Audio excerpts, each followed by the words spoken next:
On today's podcast episode, Adam, was something that's been asked of us in person, but also was submitted to us by a few of you, was this idea that, man, you're meeting more and more people all the time that don't know Jesus, or you have friends who don't know Jesus, and you want them to know Jesus, but like, where do you begin? And that's a great question. I'm glad that you asked, and I'm glad that we can wrestle through that a little bit, because I feel that way, even on staff sometimes, as someone who's following Jesus for a long time. Sometimes it can feel like kind of like a buffet. Like there's so many things to choose from, where to start, where to begin. When it comes to Jesus, do I start here? Do I start here? And then I don't know if sometimes I just freeze because there's so many options. Mm-hmm. So where do you recommend when you're starting with Jesus that you begin with people?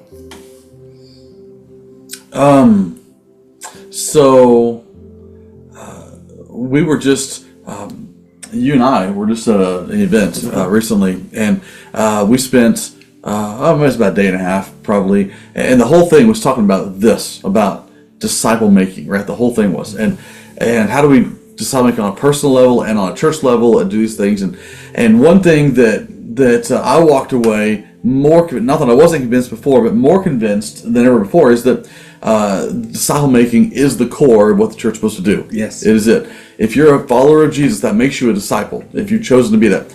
And if you're a disciple, then disciple making is the only thing God expects of you. Yeah. Right? That is the thing. And everything that we do, showing peace and love and compassion and kindness, all those things are intended to point toward disciple making.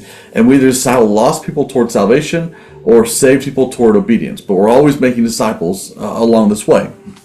So having said that, I've been working a lot, and you know this about me, in the last few years, because I recognized a few years ago I just didn't know a lot of people that didn't know Jesus. And part of that's my employment, where I'm at the church here all the time, and I think all my coworkers are Christians.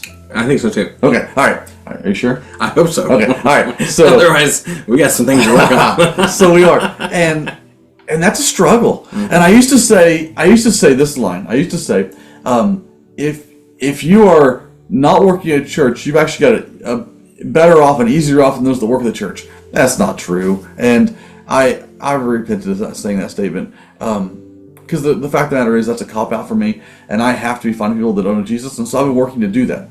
Meeting people outside the church, I've been consistently going to the same places, and I've been wrestling with this question: how do I start? This is a long way around, back to your question. So how do I start? What do I do with this? And I've been through all kinds of trainings, and I have tools that I can offer to you. 3 circles tool that we use, where we draw 3 circles out and talk about how God made everything perfect, and looks like this.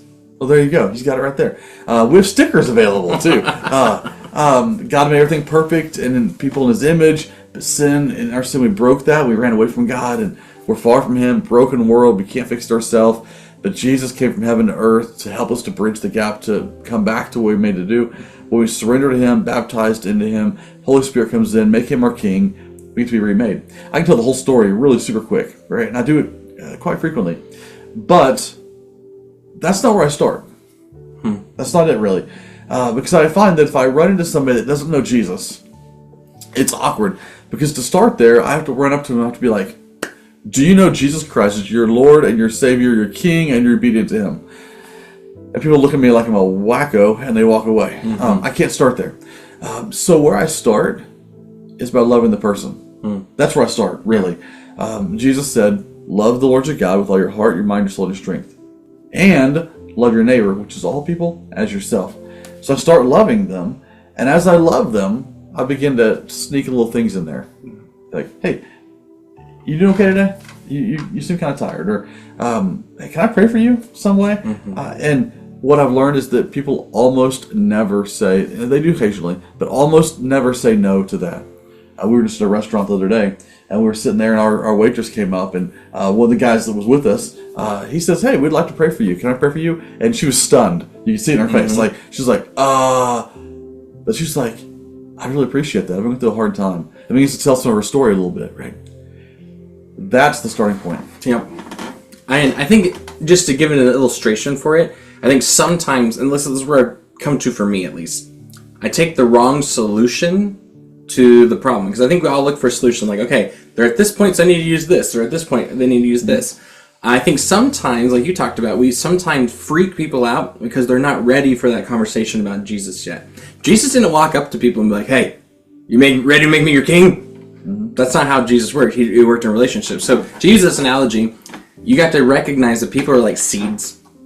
Jesus kind of used this analogy. This is Keenan stealing Jesus' analogy. But they're like seeds ready to be planted, and for them to there's a long process before they even start to have roots, before they start for the seed to start making connections. It needs the right soil.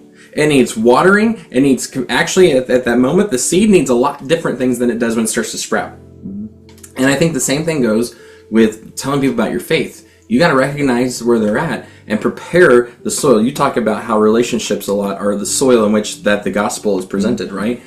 You have to develop the soil, and that takes a lot of work, because if you work in your garden, or if you ever work with stuff, I'm not the best at working, but my daughter has flowers. It's a messy process to de-weed things, to get into the dirt. I don't like being messy. Well, relationships are messy too. They are. And so you have to recognize, to get into the dirt, to do things, it's going to be a messy process, but you have to help the place be right.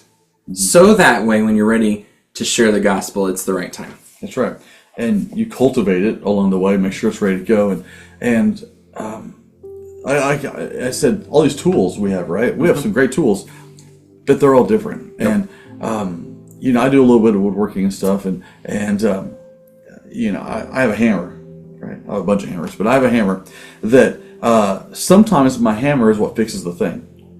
Other times the hammer makes it worse, right? If I smack with the hammer, it makes it worse. Sometimes I don't need the hammer, I need the chisel. And sometimes it's not the chisel, it's a screwdriver. Other times it's a piece of sandpaper. It's a little bit of glue, maybe. Sometimes I just need to let it rest. These things are all different tools, right? And so what you're saying is we're learning to use the right tool in the right moment to make it work, right? Yep. So if you're struggling with that, you're still thinking like, okay, I kind of have a better idea of what I need to do to share my story, but I don't know where to begin. Come talk to us in person. Or shoot us a message. We'd love to help you kind of figure out where you're at.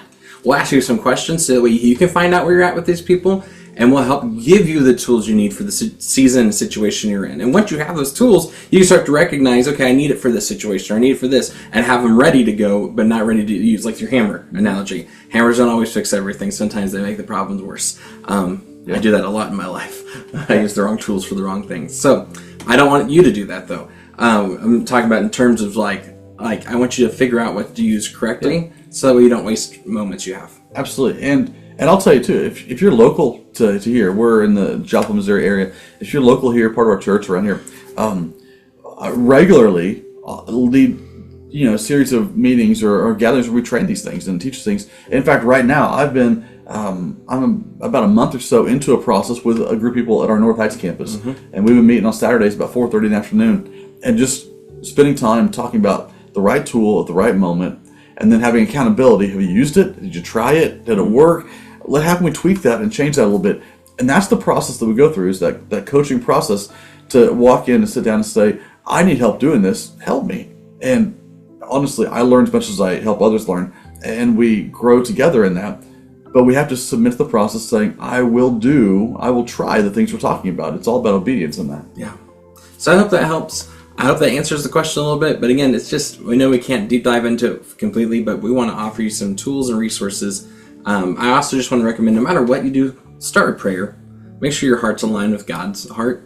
And don't be afraid to try things too. Sometimes we get so freaked out about trying things, we just don't try anything. Just be you. Try to share your story and to walk in love with people as they follow you, as you follow Jesus. Church, until we see each other again, you are sent. Have a great day.